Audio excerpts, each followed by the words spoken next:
Deion Sanders says Colorado doesn't have a killer instinct. Is that something they can develop, or are they screwed?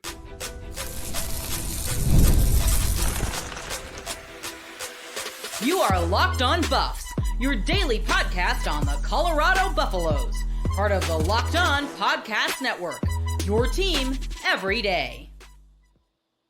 Welcome to Locked On Buffs. I'm your host, Kevin Borba. Today's episode is brought to you by our sponsors over at Game Time. Download the Game Time app, create an account, and use code Locked On College for $20 off your first purchase. We're also brought to you by the Locked On Podcast Network. It's your team every day for free and available wherever you get your podcast. Joining me today is Jordan Domineck, Mr. Former Buff himself.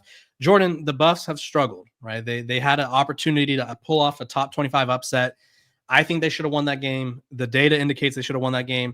And unfortunately, they lost. And now they're sort of doing some soul searching. And one of the things that stood out to me when he was speaking to the media that Coach Prime said was that Colorado does not have a killer instinct. And when I hear killer instinct, I mean, or that to me, that means the ability to finish games, the ability to be like, okay, we're up 14-0. We're putting our foot on their neck and we're turning it around. Like, we have to take this team out before they get any hope, right? It didn't happen against your also alma mater, Georgia Tech Yellow Jackets, right? They couldn't put them away. They couldn't put BYU away. Is a killer instinct something you can develop? Or is it like, hey, we just don't have it, so we have to figure out a way to grind out these games? So it is something that you can develop, but you have to have the mindset of somebody that's willing to do what's necessary. Okay. I feel like Colorado has some dogs, and during my time at Colorado, we had some people that had that killer instinct. Shador, Travis, me, I say myself, Jimmy Horn, just a whole bunch of people that did have that killer instinct. Mm-hmm. Unfortunately, we didn't end up winning as many games as we had wanted to, but that next year it really shined when they ended up getting prospects that they truly utilized in the best capability.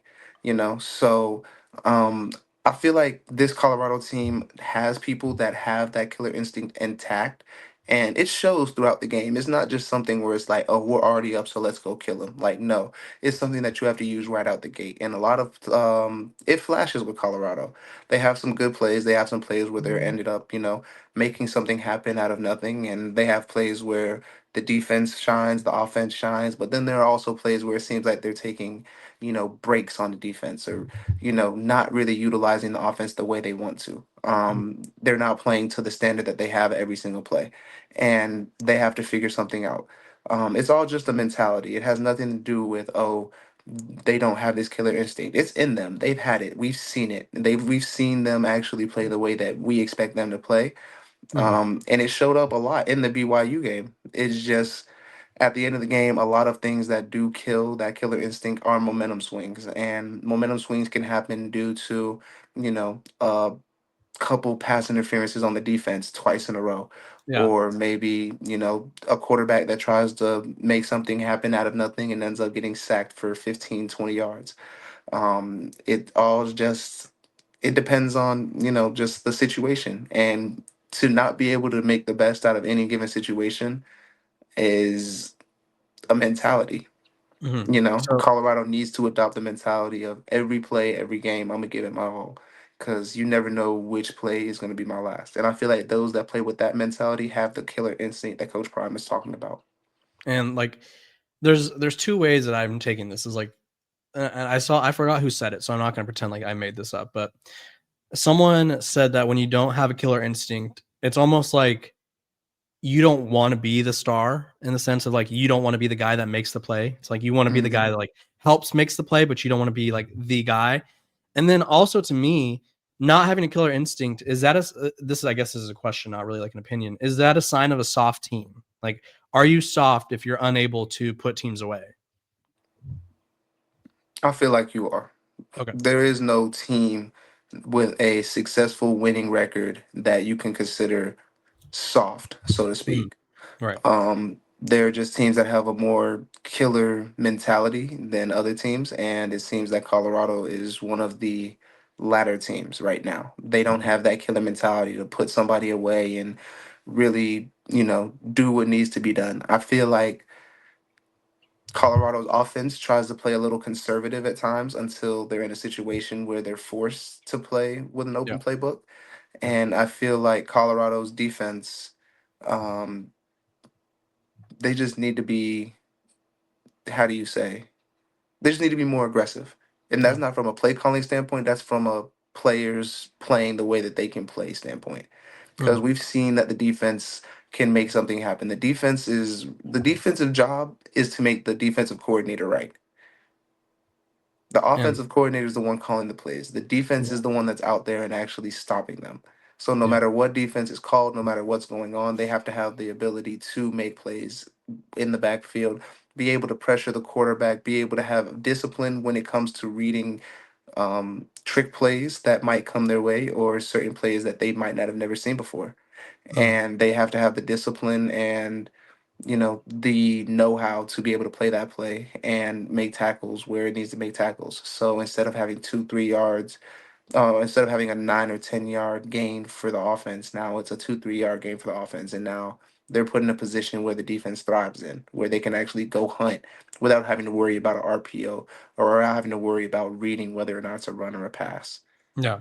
You know, I think my other question to you too is like we talked about something that it's a killer instinct can be learned, can be developed, but who has to ignite that? I mean, like, is it the coaches, or it's just like we're gonna keep hammering you until it clicks, or is it like someone on the team is like, hey guys, like we got to figure this out, and like which one is more realistic, and like which one as a player yourself, like, do you think is more likely to happen?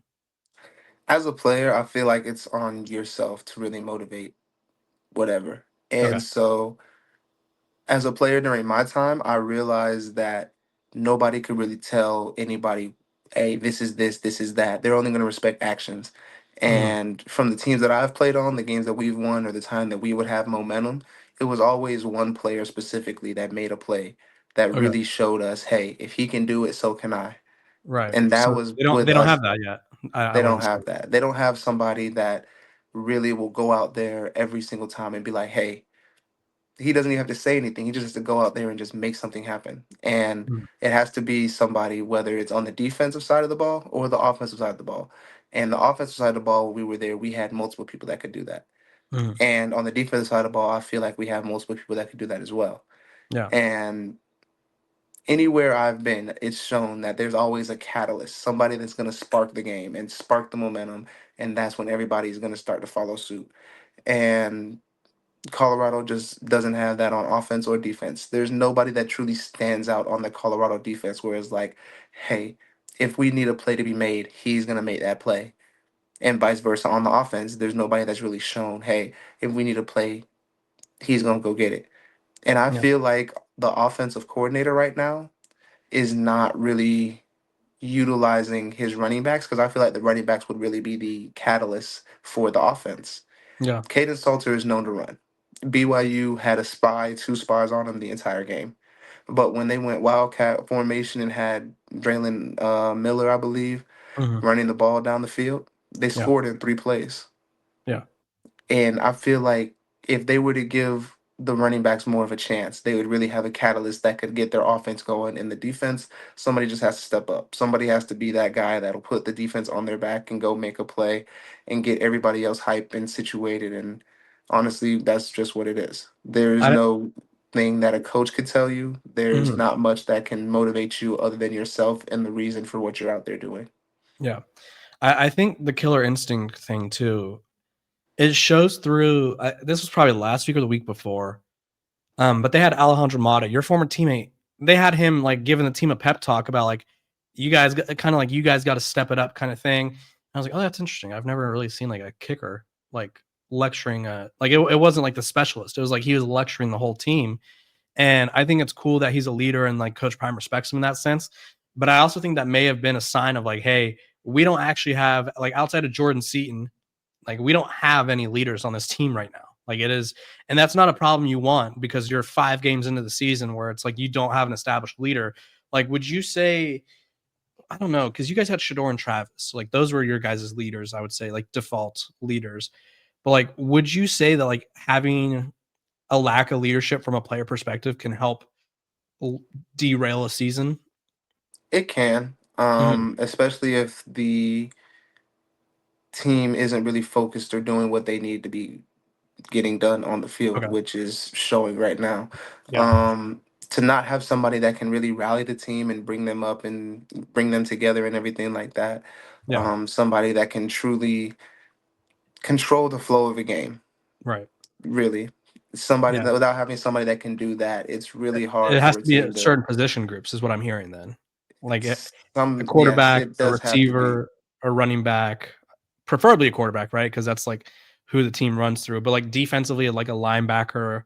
I think Tafik Bayer, the safety, is like probably going to be that guy. I don't know if he is that guy I yet. feel like defense is more anybody can do it Okay. because that's more, you can shine from any position on defense. Right. Right. Offense, you have your skills, you have your offensive line, which you can have a leader definitely on the offensive line, and we see that in Jordan Seaton, and Right. he's doing a good job of rallying the team at certain points. But like, there's only so much you can do when you're blocking somebody every play versus when you could be the face of a franchise. Hmm.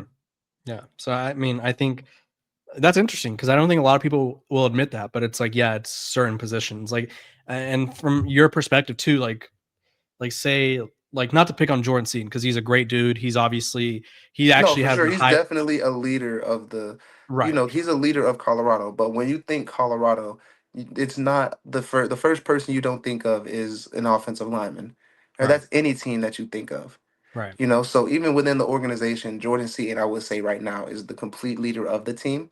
Hmm. And there's only so much he can do to be able to rally them. But then again, you need somebody that is truly recognizable, that Yeah, truly can make a huge, huge impact on the game, that can control the game. Like Jordan Seaton, he can make a great impact on the offensive line, defensive line, he can. But he's not running the ball. He's not scoring touchdowns, you know? So he yeah, might be he's a great leader, he's a great person within the organization. yeah, But when it comes to making something happen, making a play happen, going out there and truly showing, hey, this can be the catalyst to our team and to yeah. our offense or to our defense, you have to have somebody that can, that's Someone in who's a certain position on touching the ball offense. pretty much is what we're saying, That's right? Like, touching the ball. yeah, Defensively, they're not touching the ball. It's somebody that can go make a tackle, and anybody can right. make a tackle. You could have a defensive tackle that could get a sack, and now he's the catalyst that sparks it. You could have a safety that gets a pick, and that could start it. Hmm. That it's more anybody on defense can do it. But in offense, there are certain key positions that they have to rally behind, Yeah, and that's just how it is. Like, truth of the matter, if they want that killer mentality, it starts with the skills position on the offense. yeah. No, it's true. I mean, I think I don't know how you find that. We're a little late into the season, but we're going to talk about someone who could be that in a little bit. But first, we're going to take a quick break.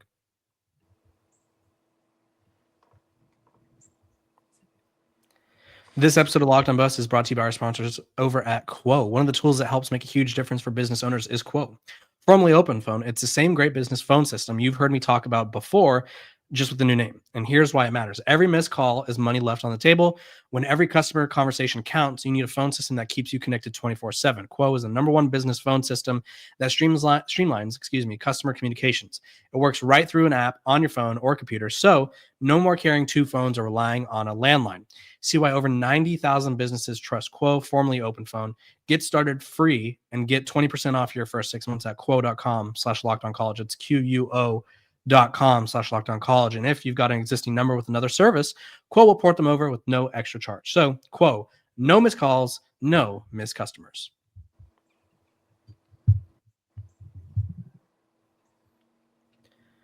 Welcome back to Locked on Buffs. Appreciate you guys for tuning in every single day, making me your first listen of the day. I'm Kevin Borba. He's Jordan Domineck. We just talked about Colorado's lack of killer instinct. We're going to be talking about Kaidon Salter, the quarterback. Is he at fault for Colorado's struggles, or is he sort of a microcosm in a bigger problem? And then eventually we'll talk about TCU, which this is who Colorado plays this weekend. Jordan, I mean, we just talked about it. One of your leaders, preferably for most teams, is going to be your quarterback, right? And I think Kaidon Salter has leadership qualities. I think he could lead by example, and I think he's a good player. I also think there's times where he's doing too much. I think there's times where he's not making the right read, and I think he's just not comfortable. Is he at fault for Colorado's struggles, like a lot of people are saying, or is he sort of someone who's struggling, who's getting a lot of the blame? I wouldn't necessarily say that he's at fault. At the end of Mhm. the day, the game is a team game. Right. Kaidon Salter has been the reason for a lot of points that have been put up on the board, Mhm. and you can't fault him for doing what he believes is best. That being said, there are a lot of plays that he has made mistakes on, and he's been, you know, quick to react, quick to trying to get out of the pocket instead of sitting there and truly playing as a quarterback. It showed against BYU when he would try to run and they had a QB spy on him, and the QB spy won more times than not this game. And Caden Salter has been shown to, try to make a play out of no play and ends up in disastrous situations. Right. And even though that's the case, I wouldn't necessarily say the entire blame is on him. I wouldn't say Mhm. a lot. I would say a lot of the blame is on him because he is the quarterback. He's going to have to share that responsibility. But at the end of the day, it's a team game. The defense can't be giving up 100 rushing yards to a true freshman quarterback in BYU. The defense can't be giving up, 4 touchdowns a game, 5 touchdowns a game. The defense can't be giving up, 6 point something yards per carry. The offense can't be only getting 3 points or 2 point something yards per carry on every run. Mhm. There are a lot of blames that can be, everywhere. And I feel like Kaden Salter definitely is one of those people that I would consider a leader in the Colorado program. Right. And like you said, he's not comfortable. He's not comfortable within the organization of Colorado as of yet. Mhm. And we heard that when we were talking about the press conference with him, and he was stating that it didn't feel good to be benched and everything like that.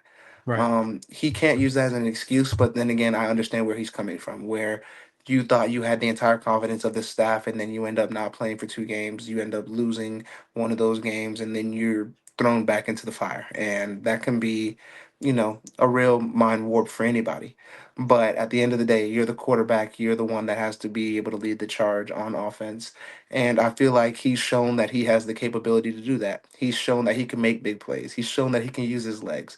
Now Mhm. he has to understand that, hey, it's a deeper game than just being able to run the ball. This isn't a group of five team now. This is a power four. Yeah. And we know that there is a distinct difference when it comes to playing in the group of five versus playing in the power four. Exactly. Yeah. Um, there is a lot that goes into it, and he has to understand. He has to get more into his playbook. He has to understand defenses. He has to understand, look, I'm a running quarterback. A lot of people are going to now set a spy on me so that I can't get outside the pocket. I have to be able to sit in that pocket and make throws and deliver them. If they have one or two spies on me, there's one or two less people in coverage that they have. Somebody's got to be open. He has to be able to make the open plays and open throws. He has Yeah. to be able, and then again, the offensive coordinator has to open up the playbook for him. He has to be able to have the running backs go. I feel like when they were in BYU, and we were talking about this earlier, the Wildcat with Drelon, Mhm. that was a great play call.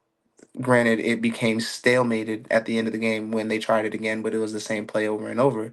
But I feel like that creativity, when it comes out, when they do something that's unexpected, that also helps Caden Salter out in the long run as well. So it's really just a team effort when it comes to making Caden Salter, a true leader. Caden has to get more confident. The offense has to get more confidence in the run game, and the defense just has to step up as a defense. They Right. show that they have flashes where they can get TFLs, they can get sacks, they can put pressure, they can stop they can stop wide receivers from making plays. Mhm. But at the end of the day, it's all just, it circles back to the killer instinct thing. You can't have a leader without a killer instinct, and you can't have killer instinct without somebody to spark that killer instinct in you. So it really Yeah. goes hand in hand. Yeah. So I feel like once Caden truly steps into that role and decides, hey, I'm the guy that's going to take us this far. I'm the guy that's going to go out here and make this. And he truly becomes confident in what he can do at Colorado and Yeah. understands himself within the playbook and understands the scheme of the offense. I feel like they're going to thrive. Yeah. I think it's, and to answer my own question, I don't think it's his fault, right? I think there's a lot of things going wrong. I do think, like you touched on, I don't think the offense is always called aggressive enough. I think they sort of revert back to old habits, and like they were on one drive. We talked about this earlier. Drelon Miller had, I think, 3 carries on that drive, and it resulted in a touchdown. It was a 4-play drive. 3 of them were Drelon Miller running the ball, touchdown. He had 8 carries total in the game. So majority of his almost half of his carries came on one drive, and then we sort of went away from it. And it's like we found something that works, and then we go away from it. That doesn't make sense to me. You have playmakers like Sincere Brown, who's 6'5", but the other day when they were playing against Wyoming, got clocked at like 22 miles per hour, right? Get that cat in open space. Let him make plays, let him run after the catch, and like figure out a way for him to touch the ball. He should not be getting his first touch in the fourth quarter with like a few minutes remaining, right? So I think there's a lot of play calling stuff that's going wrong. Defensively, they couldn't stop a nosebleed in the run game, right? They gave up 200 yards rushing again, and that's clearly a problem for this Colorado team. And I don't know if that's fixable. I think you could probably limit the success that teams are having or limit the big plays, but clearly this Colorado team is not physical enough up front to stop the run. But to put all the blame on Kaidon Salter, I'm not comfortable with. I will say it's disappointing that he's a fifth-year senior and we're having this conversation of like, hey, I'm not ready to lead yet, or hey, I'm learning how to lead. It's like, dude, you should be ready to do this, right? You are a quarterback, which is a leadership position by default, and you're also a fifth-year senior, right? So you need to use your experience of winning games, right? You led Liberty to a Fiesta Bowl 2 years ago, right? You need to be able to sort of channel that success into leadership to help guide your team, because right now I feel like Colorado is like a flock of sheep looking for a shepherd. And a flock of sheep without a shepherd is pretty useless because they're just going to kind of wander around, right? They need someone to step up and be that guy. And I think Kaidon Salter has an opportunity to be that guy. Whether or not he'll be that guy, I guess we'll have to wait and find out. When we come back, we're going to talk about TCU, the To the Buffs play this week. And it's actually who Jordan opened his Colorado career up against back in the day, back in the olden times. We're going to take a quick break, though. The olden times is crazy. This episode is brought to you by our sponsors over at FanDuel. Right now, new customers can bet just $5 and get $300 in bonus bets if you win. That's right. Pick a bet, put down $5, and if it hits, you'll unlock $300 in bonus bets to use across the app. The reason I love FanDuel, it makes watching football even more exciting when you got a little something extra riding on the action. So what are you waiting for? Visit FanDuel.com to download the FanDuel app today and get started.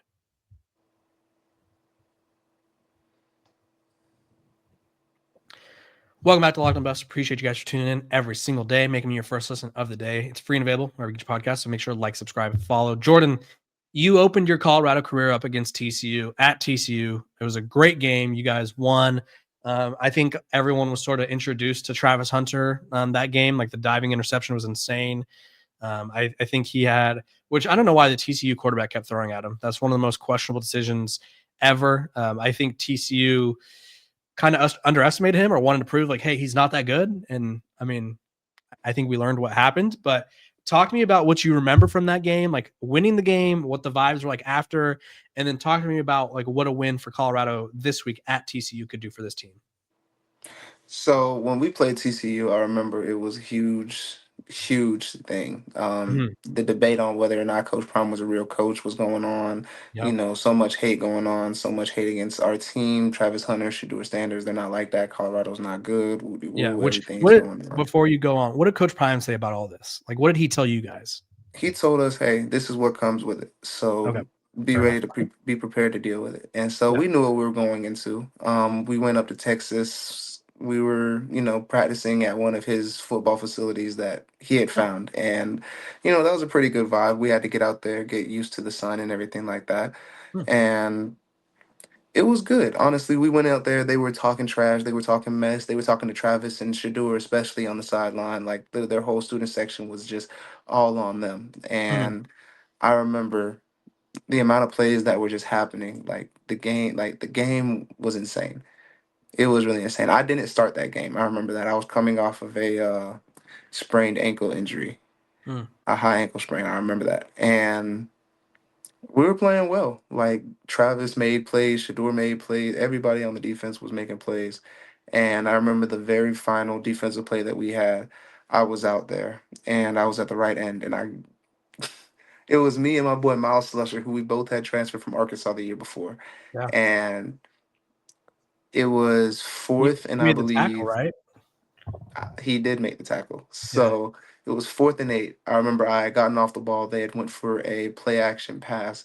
I spun off of their left tackle Hmm. and I got to the quarterback. Ended up having him, like, getting to him. I thought I had the sack. I wanted the sack so bad. Yeah, that would have been huge. Ended up tackling him, but he was able to get the ball off to the check down to the tight end who was on the line of scrimmage. Miles came up and ended up tackling him, and that was the game.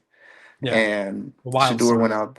We were happy. We loved it, and that was my like little highlight play for myself because I was like, okay, this is the end of the game, and a win right now for a win for us back then was just it was an incredible feeling. It was Hmm. something that hey, we came out here, we proved to y'all that we're a real team. We contended with the number 2 team in the nation, so to speak, from Yeah. last year that was in the national championship. We came out here and we won. So there's not much you can really say to us. A Hmm. win this week for this Colorado team at TCU would be, I feel like it would set them up for, this is the beginning of the end of their season. Mm. This is going to set them up for whether you're going to be successful for the rest of your season or whether or not, you know, this is going to be a rebuild year, so to speak. Yeah. And I feel like this is any team in any given situation. When you have a quarterback that has shown flashes but has not shown you that he is truly the guy. When you have a defense that has shown flashes but not shown you that they can be a top contender in defense. When you have an offense that is not confident in your running ability, this is going to be the game that truly makes or break your career. You're halfway through the season. I believe you're what, one a game away from halfway through? 2 games, Yeah. or not even Yeah. two Well, games. Like this will be the halfway point. They're 2-3 right now. So exactly. So this is 6 going to be games. your halfway point. Yeah. This is going to determine, look, it's not going to be the end of your season. It's not like they can't go to a bowl game. It's not like you can't do whatever winning out. But this is going to be the game where you truly show, okay, Colorado, Kaidon Salter is coming back. This is going to be the game for him to show that he is truly the guy at Mhm. quarterback. There Yeah. is no back and forth. There is no more. Like, you have to get those jitters out and you have to become confident in your play, confident in the offensive scheme, and go play. Yeah. This is the game where the defense has to truly show their identity. They show that they can make flashes against a top 25 team. Now you Mhm. have to show that you can make flashes and actually finish out the game. You Yeah. have to show that you guys have a killer instinct and mentality. Despite what happens, despite however the momentum shifts, because there are going to be momentum shifts in a game, Kaidon Salter cannot get down on himself. He cannot have bad body language. He cannot be thinking, oh, I'm this, that. No, he always has to be focused on the next play. He can't let the offense see him down because as he goes, that's how the offense will go and that's how the team will go. Yeah. And there's just, this is going to be the week where Colorado proves to themselves and to the world, this is going to be our identity. We can either go in and finish up 3-3 and then win out the rest of our season, or we can go win, start the season 2-4 and what's going on. So Colorado has a decision to make. Can they bring that killer instinct and that killer mentality we were talking about earlier to Texas? Can they bring out the best in both their offense and their defense? Can the offense finally put it all together? Can the defense put it all together? And can they make something happen? Yeah. It'll be an interesting one, right? I think a lot of people have this game circled just because of how your guys' game went. Right now, TCU is favored by 13.5 points. And I want to say that was around the line. I mean, you probably weren't paying attention to the line back then, but I want to say that was around the line that you guys had. This game is going to be a big one, right? I think Jordan hit on it perfectly. This is a season defining game, possibly. Like, if you win, it's like, okay, we're back on track. If you lose, it's like, okay, we're going to get to a point where coaches might start losing jobs, like coordinators. We're going to get to a point where it's like, hey, you're getting benched and then you're probably not going to start again. So you got to buck up, right? I think that's sort of what it comes down to. So we'll see if Colorado is able to pull through. I'm Kevin Borba. He's Jordan Domineck. We want to thank you guys for watching Locked on Buffs, and I will see you guys tomorrow. We'll see Jordan next week. Become a Locked on Buffs insider, by the way. Me and Jordan do awesome film breakdowns each and every week, and you guys can text us questions about the team or about the game if you'd like as well. So it's really cool, really fun. I will see you guys tomorrow. Hope all of you guys have a great day.